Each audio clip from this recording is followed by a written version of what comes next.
Okay, the exclusive right to sell listing agreement. Let me remind you guys, in studying for test purposes, there are three types of listing agreements. There is an open listing. The problem with that is any agent who brings a buyer will get paid if they have an open listing agreement with the seller. They would still have to have something in writing, but anybody could do it. Very rare in North Carolina. There's also the exclusive agency agreement, a little bit better because in exclusive agency, I'm the only agent that's going to list the property. But if I use my real estate contacts to sell it, I will get compensated. However, the seller could actually compete against me as a for sale by owner and owe me nothing, which brings us to the exclusive right to sell listing agreement, which basically says this: regardless how the seller sells the property within the term of the agency agreement, I'm going to get compensated. Whether I find the buyer, whether he finds the buyer, whether his brother-in-law finds the buyer, I'll get compensated. This is the best agreement for both agent and seller. Well, it's obvious why it's the best for the agent because he knows he's going to get paid. But the reason it's the best for the seller is the agent feels comfortable that they're going to sell the house so they can actually spend money, time, and effort marketing this property. Exclusive right to sell listing agreement. Just like with all agency agreements, it starts out with the names of the parties and the listing firm as the agent. So you have the seller's names. Please use legal names. And I'm going to do you a favor right here. Every time you fill out a listing agreement, you need to check and find out if you have all of the owners. If it's a married couple, you're likely going to need both of them. If it is heirs to an estate, they've been left property, you're going to need all of their signatures and likely their spouses as well, unless there is an executor. And in most cases, the executor is not given the authority to sell the property. So be very careful in determining who the sellers are. Take care of it up front so that it doesn't become an issue later. And then, like I said, the firm is the other party to this contract. Notice again that it gives you the information that I just said in the note there. Anytime that you see these boxes, those are notes telling you to be very careful. Now, remember, these contracts, these agency agreements were written by attorneys. So what they're signaling here is these have been problems in the past. If you wouldn't mind, take a look at those and let's try to avoid these problems and have an attorney's advice before it goes too far. In consideration for the firm's services and effort to find a buyer, firm is hereby granted the exclusive right to sell the property, under the following conditions. And then, of course, we ask the seller, as of this date, you're not working with somebody else, right? Remember, it is a violation of the code of ethics to solicit someone that is in an exclusive relationship with another realtor. And it's actually a violation of law to tamper with contracts. So if they're already listed with somebody else, you should not knowingly go after that person. All right, we get to the term of the agreement, and it shall begin on the effective date and end on 11/59 on the expiration date. Let's talk about what those dates are. So you see the effective date of the contract, and actually it's important. The word effective date is capital E, capital D. And what I mean by that, it's what's known as a defined term. Anytime the word effective date is addressed somewhere in the contract, it refers to the date. Now, it gives you two options here. The effective date shall be the date that this agreement has been signed by both seller and the firm. That's one option. However, let's put this next bullet point into a quick test question. The question is, can an agent, I just told you that you should not solicit a seller that's listed with another realtor. And that's true, you can't solicit them. But could you talk to a seller that's listed with another agent? And here's what the answer is. You could, if the seller approached you. The seller every once in a while will approach an agent and say, look, my current agent's just not getting it done. I want to talk to you about listing my house. And my answer to him is going to be, I will be glad to talk to you when you are no longer working with another realtor. Okay. So he says, well, Chris, come out and tell me about your services. My agreement ends in 3 weeks. I could literally go out and do a listing presentation, but I could not take the listing until the end of the 3rd week when the other agreement expired. That's what the second box says, is the property is currently listed for sale with another firm. However, the current listing expires on a particular date. And at that time, that will be the effective date of the contract. Sorry for that long explanation, but that was in fact important, if you don't mind taking note of that. And then, of course, finally, all agency agreements have to have an expiration date. So you see that there in 1C. Okay, start date and end date. All right, so far so good, Lisa? Okay. All right, moving on to the property. My goal for you is to be as descriptive as possible. So when you're describing the property, you can put the street address in there, but don't put the street address only in here. My street address is 208 Highland Springs Lane, so it's easy enough to identify it. The problem is a lot of street addresses have defects in them. If you put just a street address, someone might not pick up the defect. So notice what we do. We actually also give you information about a lot and block reference. At this point in the current class, we have not talked about this, but when we start looking at deeds and records, public records, I'll show you where this shows up on the tax card so that you can pull this information. We're actually even going to allow further information, not only where is it on the lot and block description, but also potentially what is the deed description of the property. And is there a PIN number, a property identification number? That's what PIN stands for, property identification number. And then you see there at the bottom is the deed book that I had mentioned. And to be quite honest with you, if you were buying 5 acres out of a 10-acre farm, you could simply attach a survey as being the description of the property, assuming it was a legitimate survey. Note here, important, they put it in a note box. So let's see what it says. Following paragraphs 3 and 4 are part of the offer to purchase and contract, a form which is commonly used. So basically what it's telling you is, seller, let's go ahead and talk about this now, because you're absolutely going to have to deal with this in the offer to purchase and contract later. They are basically mirror images of each other. Fixtures and exclusions. We've already talked so much about this, and you can see why it's important. And by the way, test question right here. If you have an oral agreement about a piece of personal property or a fixture, you probably need to put it in writing. Let me give you an example of each one. Seller, if you're thinking about taking the chandelier down that's in the living room, you probably need to write it in this contract right here. Don't just tell the buyer, oh, I plan on taking that. You make sure it appears in this contract. And buyer, if you want the refrigerator, you need to ask for the refrigerator, because if you don't, and the seller takes it away, and he's going to look at this contract and say, well, it's not in the contract, so I don't have to leave it. I promise you that's going to be a test question. Make sure you look closely at that. If it's a piece of personal property, just because the seller said they were going to leave it, they don't have to, unless it's written in the offer to purchase. Other than that, notice that the following items will be considered to be fixtures. And this is the listing presentation, so it's a great time to have a seller conversation about these. All these items listed here are fixtures unless you literally exempt them from the contract. By the way, if the house does not have any of these items, you do not have to mark it out, because the concept is the following items, if any, are considered to be fixtures, okay? As you consider forward, it just simply said this unpairing of devices, clearly not a test issue, but the idea behind unpairing devices is so many people are using smart devices as well. Seller, if you're thinking about leaving your smart device with the house, or leaving a thermostat, for example, that's controlled by a smart device, you have to unpair the two so that you can't control those from your new house. It's somewhat obvious, but it does have to appear in these just to make sure that the parties are aware of their obligations. And then look at D, items leased or not owned. Hey, look, if the seller doesn't own it, they can't sell it. So what you're asking them here as the agent is, can you help me identify things? Oh, our alarm system, we lease that. Good. I need to make the buyers aware of that so they don't think that they are getting that. And then other items that do not convey, if you do want to take the chandelier, write it in right here. I'm taking it with me. And look at the note at the end of that paragraph. If I take that chandelier down, I should repair, the seller should repair any damage caused by removal of those items.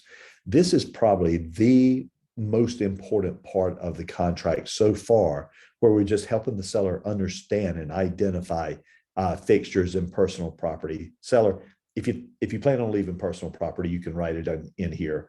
I got to be honest with you, the personal property doesn't scare me quite so much until you get to the offer to purchase and contract. In other words, from the time that you do the listing agreement, it's okay if it changes.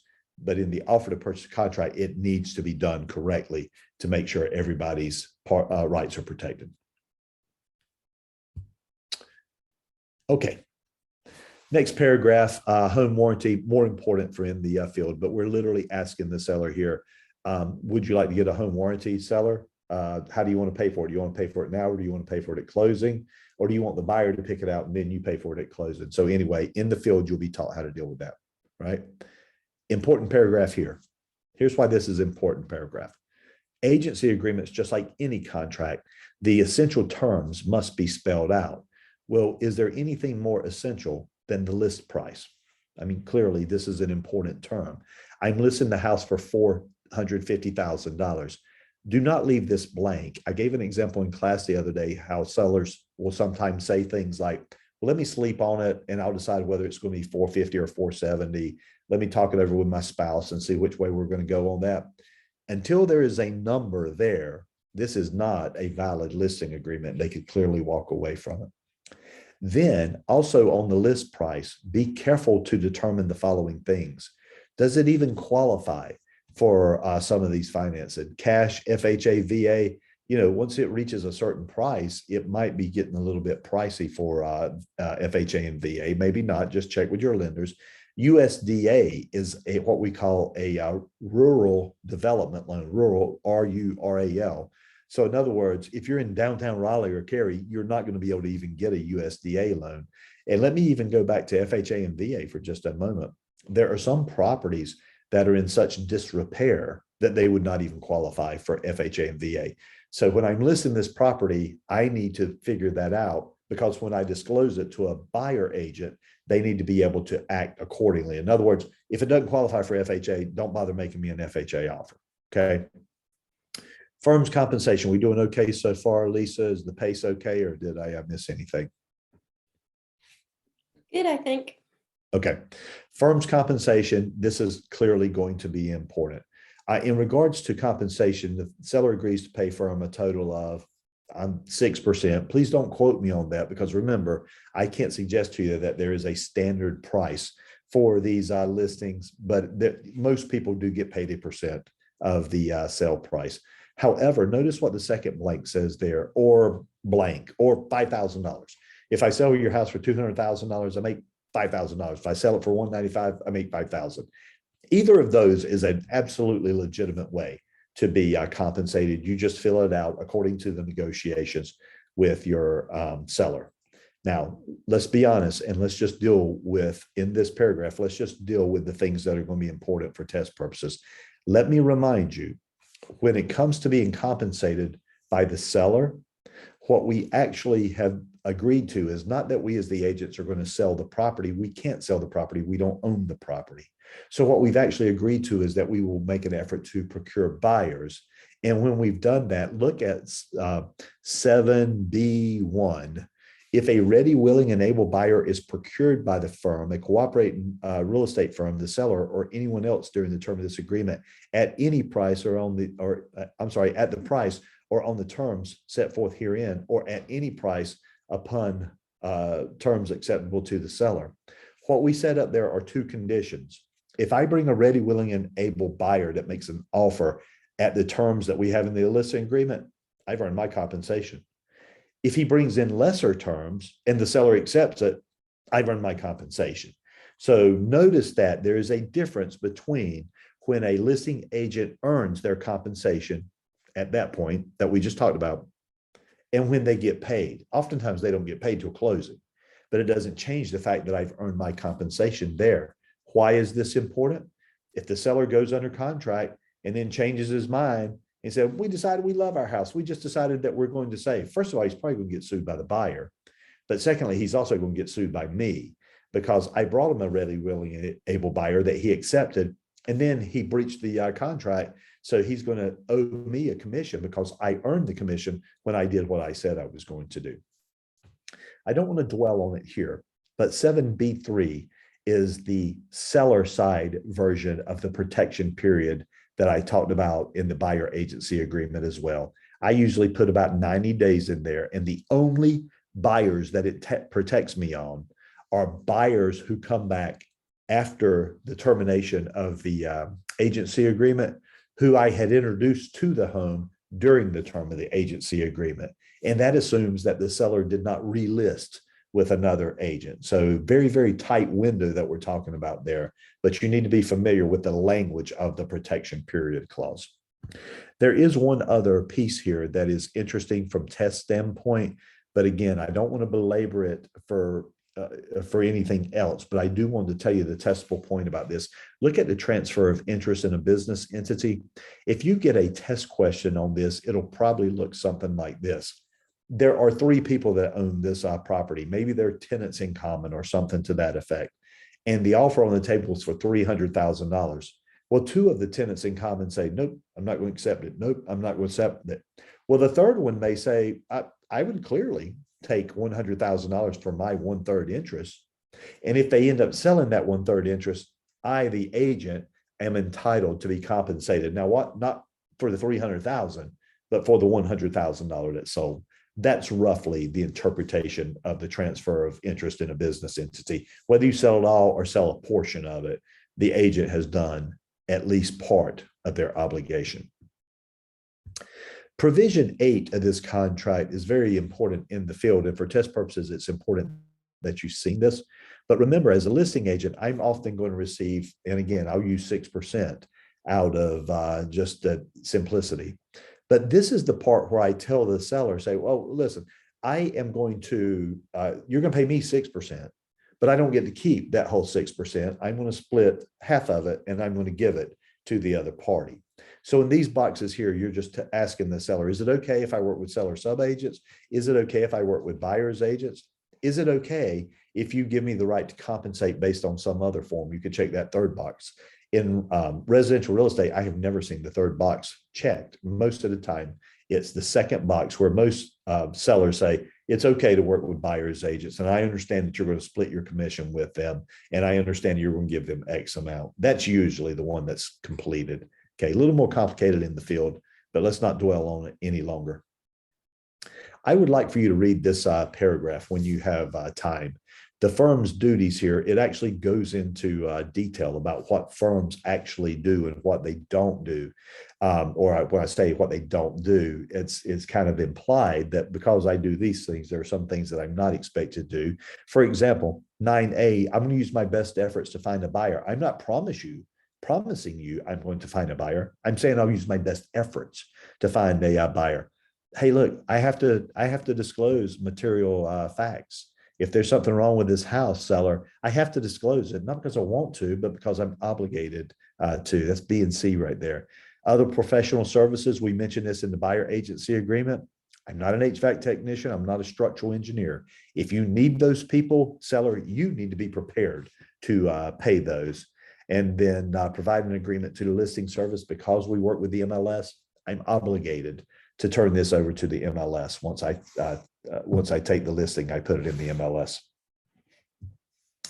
Okay, and then of course you see there the non-discrimination language that we had in the buyer agency agreement also shows up in the listing agreement. I'm not going to go over the buyer's letters to the seller again. We talked about that a little bit in the buyer agency agreement. It's the same thing here. Seller, I highly recommend that you do not engage in buyer love letters. If you get one, I recommend that you not read it. I recommend that you give me permission to not deliver it. Okay, same thing.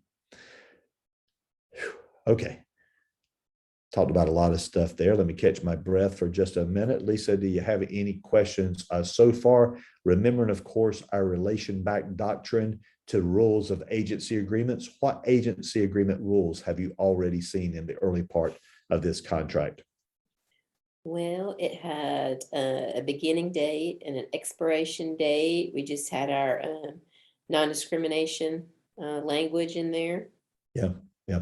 I mean, we've seen almost all of them. There's one coming up on the final page, on the last page, but we've already seen a good portion of what we're required to by rule. Okay. Thank you for letting me catch my breath there. Let me jump right back into this and let's talk about marketing. I will tell you this. This is by far the most important paragraph in the field, only modestly important for test purposes. So I am not going to give this the treatment that it needs, but trust me, when you get in the field, you need to understand this hands down. When we talk about marketing of the property, this is the listing agreement. You have to have the permission of the seller to do certain things, some things that you might even take for granted, like put a sign in the yard. You can't even do that without the seller's permission. This is where you get it.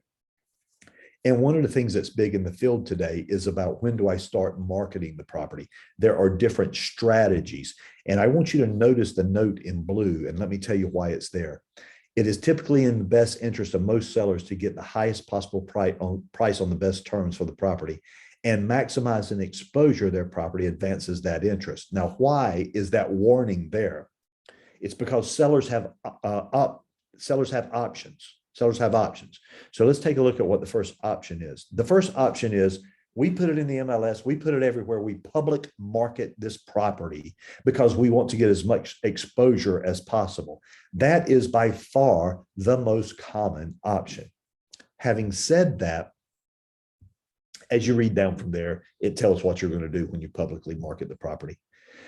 But as you move down from there, there's also the possibility that the seller could say, look, I tell you what, Mr. Agent, if you wouldn't mind, how about just put the word out in your office? Lisa, are you prepared to talk about this? I don't want to put you on the spot, but I want to have a conversation about this real quickly. Are you prepared? I will try. Okay. Can you think of what the downside would be to the seller for only allowing agents in my office to see the property? What would be the downside to that? Well, fewer people have the potential to see it, so you may potentially miss somebody who's willing to give you more money. So clearly, it's going to be less exposure, right? Just Right. like the warning said above. Now, a trickier question is, why might the seller not want it to be listed all over the place? Well, maybe they just don't want people in and out of their house. I know, like, as an example, when COVID first hit, people were very sensitive about having people in their house, especially, if maybe they had somebody in their family who was a higher risk. So for them, it might have been worth it to put it out there, let fewer people see it because they didn't want to have to deal with so many people coming in and out of their house for that reason. Or maybe they have a really super fancy house and they don't want, Yeah. 600 people coming through their house every day. The most common ones I see are the high-end houses, and they just don't want a lot of traffic in their house. And in our market, they know they're going to sell it for really, really close to top dollar. They're making an exchange of convenience and money. Okay. It's not going to be that much difference in money, and it's very convenient if they only show it to one or two people. So that exists. It is a possibility. I'm teaching a update course right now where the Real Estate Commission is actually making a point to say that if the seller is going to agree to office exclusive, they need to understand what it is that they're entering to, the fact that there is less exposure, and they need to, in fact, make a decision about whether that's the most appropriate thing for their situation or not. So this is a huge deal in the field. And I have a sneaky suspicion that given time, the Real Estate Commission may turn this into a test question as well. And that test question is going to have to do with your fiduciary responsibility as an agent. Are you acting in your best interest by only showing it to your clients, or are you acting in the seller's best interest because he wanted the convenience of not having a lot of people through the property? Anything else that you'd like to add to that? No, I don't think so. I think in the update you were just talking about just make sure that you document that your buyer or your seller, I'm sorry, is fully informed, that they Yep. know that this is, the case. Yeah, and that's that fiduciary responsibility that we were talking about, and that's why I think it might eventually sneak its way into the test. Okay, good. All right. Some other things that we have to do. We tell the seller about lock boxes and explain to them that's the way most people enter the property, and ask for their permission on that. And they acknowledge that, even when we're doing the best that we can to control access to that property and safety of that property, we can't control all the time who goes in and out. We believe that it should be a realtor. This is why it's such a big fine if in fact an agent gives the lockbox combination to their client. They will be fined like crazy by the Association of Realtors, not the Real Estate Commission, because the Real Estate Commission can never fine you, but they'll be fined by the Association of Realtors for giving out those passcodes. That's how we safeguard the public. Okay, you can just read through this stuff. There's a little note there that says seller, act like you have some common sense, lock up your jewelry, your firearms, and your medication. People are going to be in and out of your house. We can only do so much to protect it. We're warning the seller here in this box, don't listen in to conversations. That's a violation of state laws. I'm telling you, they do it anyway. But having said that, we at least warned them. Okay, earnest money. Here's what this line says, is that the earnest money will be kept in a trust account. It used to be very typical that firms had their own trust accounts, and that's most likely the way that it's going to be tested. And if in fact a earnest money is given, it's usually held in the trust account of the listing firm. And you say, well, why the listing firm? It's actually because of this paragraph right here, where it says any initial and additional earnest monies and other earnest monies paid in connection with a transaction shall be held in escrow named in the sales contract. And so basically what it's saying is it's either going to be us, the listing firm, or it's going to be an attorney that we name in the contract, because we're going to keep our eyes on that money for you. I don't even know if this will come up any longer, but I will mention it to you. This paragraph literally says this: if there is earnest money that is forfeited by a buyer's breach. Now, I want you to understand what's going on. We're just in the listing agreement right now. But what this paragraph says is, if in fact a buyer goes under contract, puts up $20,000 in earnest money, and then backs away, this form right here says that the agent will be entitled to half of that earnest money for the work that they've done. Having said that, I think it actually says it'll be divided equally, but that's what I mean by half. If that's a test question, that's what the answer is. Forfeited money that's forfeited by the buyer, according to the contract, according to the listing agreement, would be split evenly between the seller and the agent. Okay, seller representations, I don't think you're likely to get a lot of test questions on these, so just go through and read them. How long has the seller owned the property? This is important from an underwriting standpoint. So the buyer's lender might want to know this information. Is it a flip or something like that? Has the seller declared bankruptcy? Is there going to be somebody else that might have an interest in this property or the money associated with this? Access is actually huge. And what that means is that the property that the seller is selling has access to a public right-of-way. In other words, it can't be landlocked. We're asking the seller right now, because the offer to purchase and contract asks this question a little bit later. Is there a mobile home on the property? Is there a homeowners association, et cetera, answering all these questions. Please read through this. Please don't let it be the first time you've ever seen this when you sit down with a seller to go over a listing agreement, okay? By the time they reach these middle pages, they're already going to be tired. They're going to rely on you to know this stuff. As we get into page 8, flood hazard disclosure. Seller, are you in a flood zone? Do you pay flood insurance? That's going to be a material fact. Seller, do you have synthetic stucco on the house? Do you have a termite bond? I want you to look at this paragraph right here. I'm going to slow down for just a minute because this could be important. Why would we ask for the seller's current liens? Lisa, by nodding your head, tell me if you think you're ready to answer this question, or if you don't want to answer the question. Why, when I'm doing the listing presentation, would it be interesting to know what the current liens are? Do you want to take that question on? I would say because you need to know when it comes to closing that there's going to be enough to pay off what's owed on the property. So you need to know what's owed on the property, so you know that it can, that the sale price is going to pay for it. Is that? Yeah, what we refer to as the net to seller. So on the first page or second page, we talked about what they're going to list it for, $285,000. Now, if we look at all their liens and they only owe $100,000, well, the fact is there's going to be a big difference there, and that's how much they're going to net. But as Lisa said, if I add up all these liens and they are greater than 285, we have a problem on our hands. And later in the finance chapter, we will actually talk about the definition of a short sale and how those work. But I got bigger problems for you. If they can't pay off their loans out of the money that they have, they absolutely can't pay you, the agent. So it's a good time to find out how much the seller owes. Fortunately, in the market that we are in right now, this has not been an issue. Agents have gotten by without doing the net to seller. But I believe that it's the listing agent's duty to talk to the seller about how much they are going to net. Think about it. The seller might need the money they're going to net to buy their next house. So they need to have a predictable number that they understand. Good answer there. The following questions are just simply asking the seller, is there any reason that might affect your ability to convey clear title? Are there any UCC filings? Do you remember that coming up from chapter 2? Are there any, we've already asked them about bankruptcies. We go a little bit farther and ask them if there are any leases on the property on this page right here. We're asking the seller if they've done an FHA appraisal on the property before. That is a very technical question that you'll need to know in the field. FHA appraisals are good for 4 months, I think now. And so if they've had an FHA appraisal on the property in the previous 4 months, we need to know, because any borrower, buyer who's thinking about buying that property and getting an FHA loan would need to know that there's already an appraisal on that property.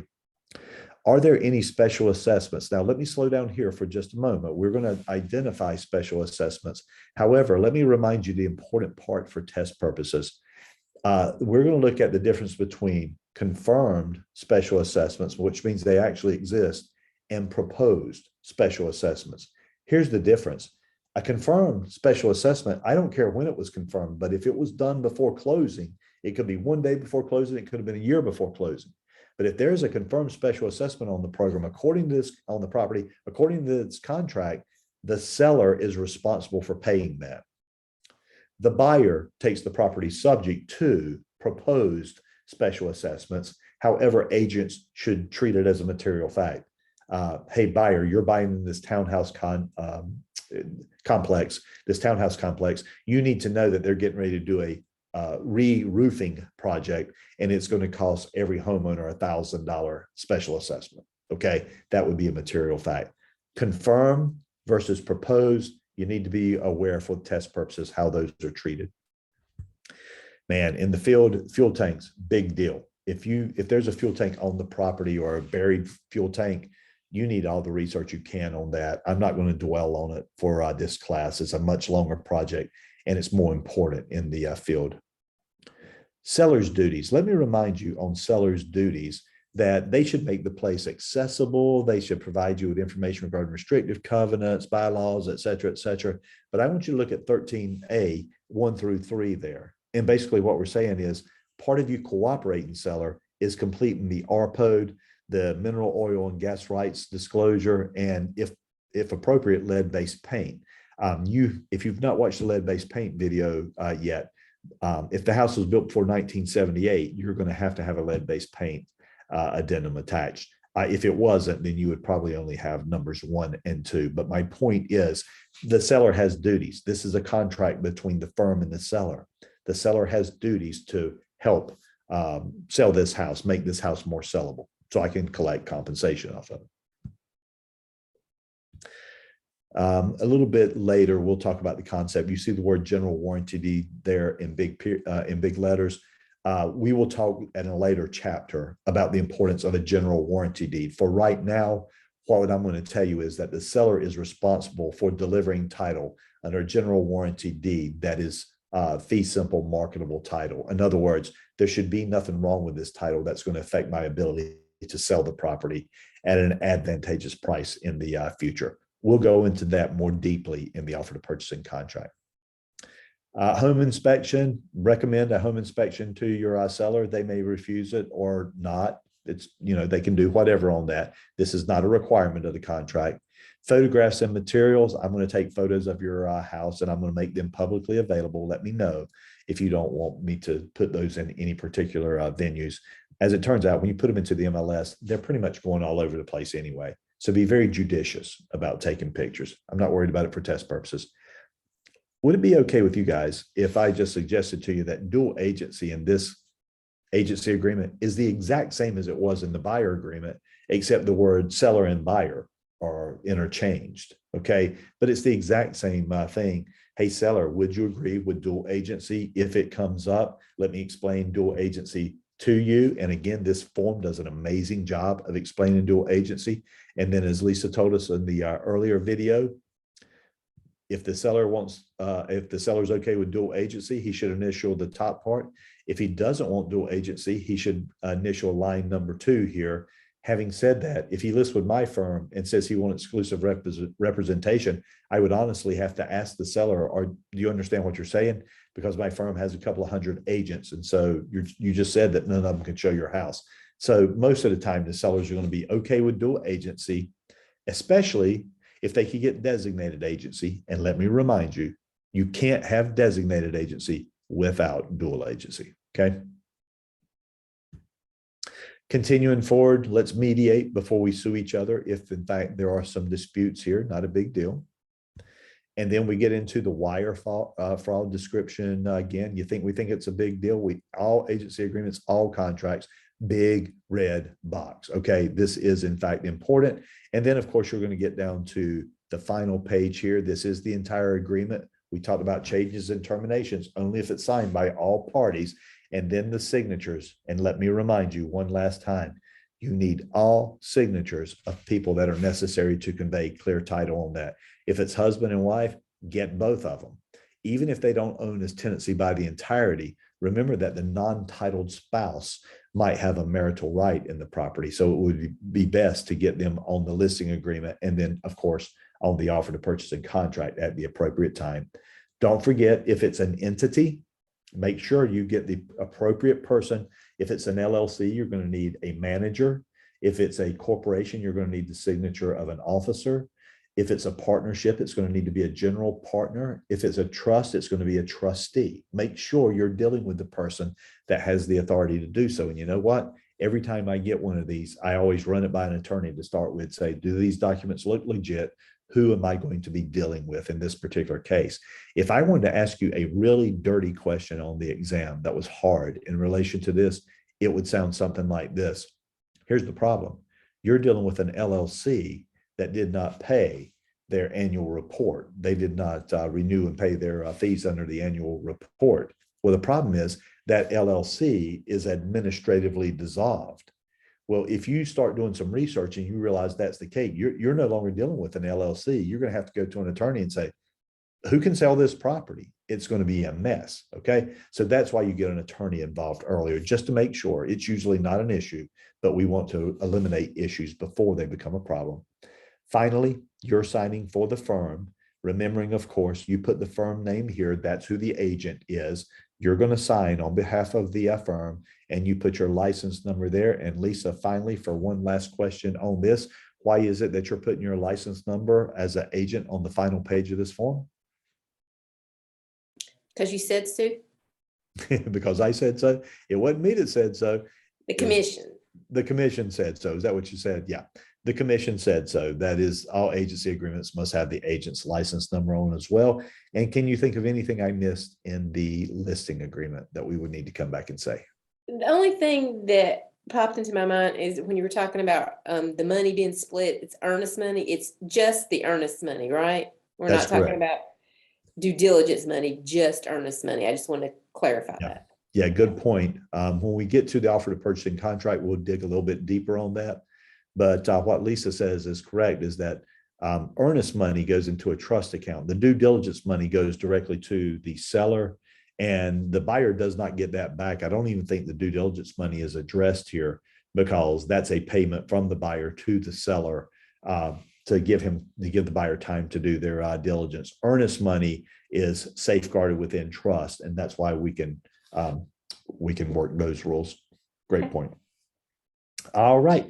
Well, that in fact is the exclusive right to sell listing agreement. If there are no more questions, I will go ahead and stop that.